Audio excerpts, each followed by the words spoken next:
Alright, what's up guys? My name is Zack, and today I am driving a 1989 Chevy Celebrity Black Tie Edition. Up front is a 2.8 liter V6, down below is a 4-speed automatic transmission. Now I am super excited to be driving this Chevy Celebrity Black Tie Edition for two reasons. First of all, this is an incredibly well-kept, low-mileage example of a Chevy Celebrity. And so I'm always excited to share time capsule vehicles with you today. But the second reason is the fact that this is the Black Tie Edition, which is a very interesting, weird, obscure version of the Chevy Celebrity that even Chevy Celebrity fans might not know about. So I'm excited to share all of that with you here today. But if you'd like to submit your own vehicle and have it reviewed here on the channel, you can head on over to my website, zackpradel.com/submit. It's a quick and easy submission form. It takes under a minute to fill out, and I come out to you. And if you'd like to see all my videos weeks or sometimes months in advance, you can head on over to my Patreon for only $5 a month. But let's get back to what that Black Tie Edition means. Well, it was a dealer option, but not a dealer installed option. So this came out of the factory as a gold Chevy Celebrity sedan. Whoever ordered the car then also asked for the Black Tie Edition package. So then Chevy took the car directly from the factory to a third-party outfitter and upfitted it with the Black Tie Edition specs. So that's a badge on the dashboard. It got black tie floor mats and badging on the outside. It was this gold color, and it got the top as well as some pinstriping down the side, as well as it got the mesh wheels. It was really just a dress-up version of the Celebrity, give you a little bit differentiation without stepping up to the Buick. The Buick Century was essentially this. Well, if you don't have Buick Century money, you could at least get the Chevy Celebrity Black Tie and feel a little bit classier. The interior also had nicer materials that we'll talk about later. And the badge says number 167 out of 600. Did they make all 600? Did they make more than 600 and just make you feel cool? I don't know, but this is 167 out of 600. There you go. Let's get back to that 2.8 liter V6 under the hood. Well, that was a pretty bread and butter for the A-body cars. When I say A-body, I mean vehicles like this, the Century, the Pontiac 6000, vehicles sharing the platform. The 2.8 liter was good. It was later punched out to the 3.1 liter. And actually, if you bought a wagon the next year, it actually did come with a 3.1 liter. It's fine. It's good enough. And they did offer 4 cylinders, so I'm happy to see the 6. Like I said, paired to it is a 4-speed automatic. This was actually the reliable transmission. There was an optional 3-speed. I would highly recommend avoiding those cars if you can, but 4-speed, still fine, does the job. And last but not least, of course, the Chevy Celebrity is front-wheel drive. How does it feel to drive the Chevy Celebrity? I like it. It's not a crazy experience. This particular one is very cushy, very comfortable, and it honestly rides really, really nice. Visibility is great. Most 80s cars had pretty good visibility, and the Celebrity was no different. And overall, are you going anywhere quick? Not really, but it is a nice driving experience, especially on back roads like this in Indiana. I'm taking my own time. I'm enjoying the roads. I might not be setting any record times down the roads, but I'm enjoying them, and it's a rather pleasurable time. With that stuff out of the way, let's talk about the interior. Well, in front of me, I have a bunch of gauges across the dash. So we have the speedometer and odometer right in front of you, but as you move off to the right, we have battery voltage, coolant temperature, and fuel. On the steering wheel, we do get a little Chevy badge, but it's this really nice Chevy badge. Looks very classy and dignified. And off to the left, we do have our headlight switch, as well as a climate control vent, of which the air conditioning is still working. Moving out of the door, we have our mirror adjustments, latch get in and out, lock and unlock, and power windows. The power windows are unlabeled, but they work well, and we get this nice Celebrity badge near my left elbow, and this really, really nice door card. Moving into the center, we get our climate control options, which does have air conditioning, like I said. We have our cigarette lighter and rear defog. We have our Delco radio off to the right, nice wood paneling surrounding all of it. And then, as I mentioned, all the way to the far right in front of the passenger, we do get that Black Tie Edition badge on the dash. We do have a pull-out ashtray, as well as a sort of slide-out glove box filled with cassette tapes. However, we don't get any factory cup holders here in the Black Tie Edition of the Chevy Celebrity, so unfortunately, yet very predictably, it fails the big friggin' bottle test. The seats are very, very comfortable. It is a bench seat here in the center, and it does have a third seat belt, although I would not like to use it. Being a bigger guy, I can't afford the real estate, but you do have a bench seat up front, which is very, very nice. However, speaking of seats, we do have back seats, so let's go do a back seat review. All right, getting in the back of the 89 Chevy Celebrity Black Tie Edition, and we'll talk about this top here in a second, but I just want you to soak this image in. Think about it, write it down, draw it, sketch it, whatever you need to do. All right, getting into the back here. First of all, the nice tan interior carries on back here. I mean, look at this, absolutely plush, so comfortable, so wonderful. We still have power windows in the back, not always a given here in the 80s. Sometimes they'd have power front windows, crank rear windows, power windows all around, and of course we have ashtrays in the back that these look like they've never been used at all, and I'm very happy to see that. Now, I said to remember the top because if you look over here, normally the Chevy Celebrity has little opera-style windows back here.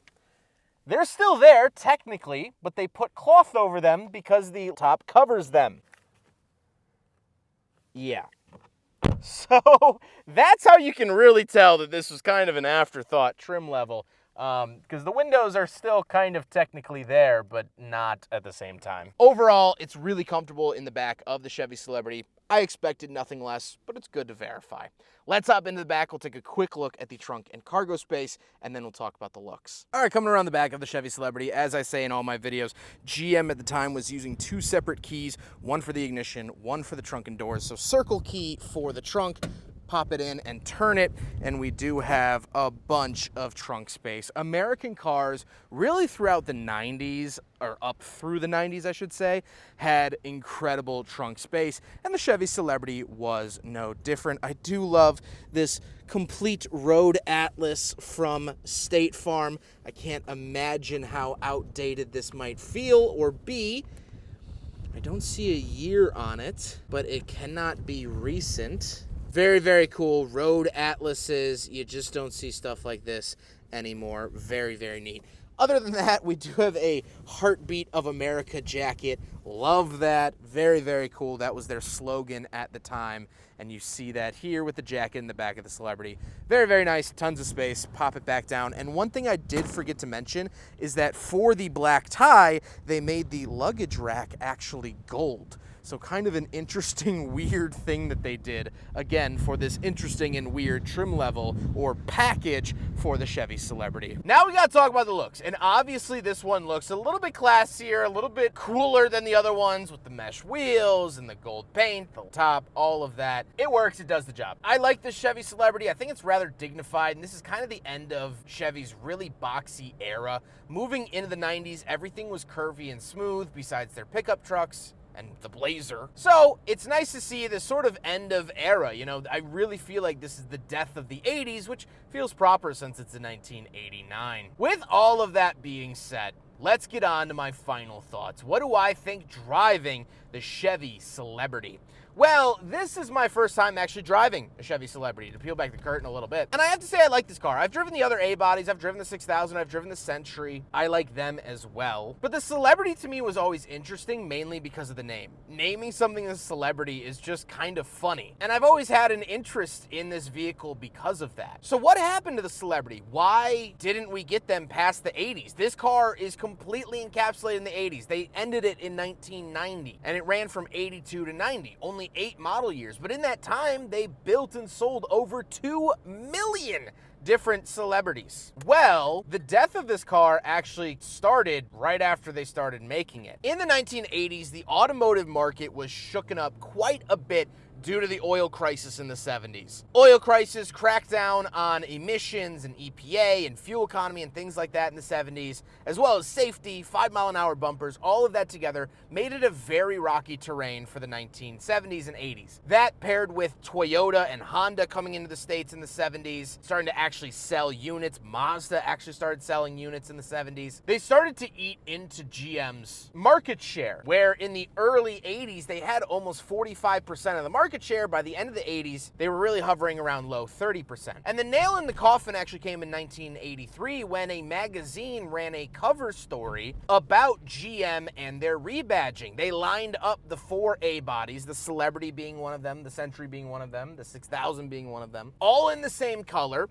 and it really illustrated to people that, yeah, these are just all the same cars being sold for different amounts of money. And although that wasn't new news, I think putting that picture on the cover really disrupted people's ideas and sort of took people aback and said, oh yeah, maybe that's not really a great look. And so while the Celebrity was still rather popular throughout the 80s, they ended up killing it in 1990 for other models because the Celebrity kind of had that bad taste in people's mouths. They remember the article. And so GM was so worried about this article and the backlash and whatnot that they vowed to step away from rebadging their vehicles, that Buick would get their own bespoke platforms, and that Pontiac would get their own bespoke platforms, and Chevy would get their own bespoke platforms. Did that happen? No, they really doubled down on the rebadging, especially into the 2000s. The Chevy Trailblazer of the 2000s was rebadged 1.5 million different times by everyone and their dad. There's even a Zuzu Ascender versions of that vehicle. There's technically a Saab version of that vehicle. So GM, in typical GM fashion, didn't really learn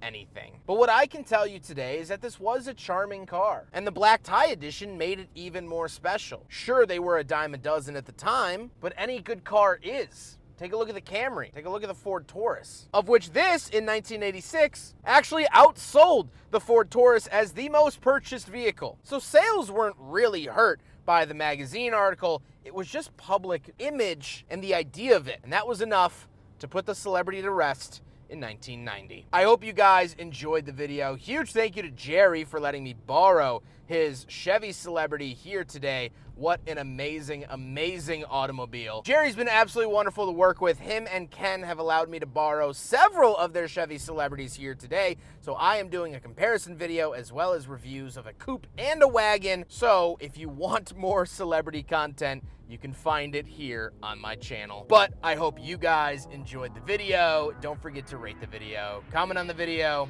and subscribe if you really liked it. Take care, guys.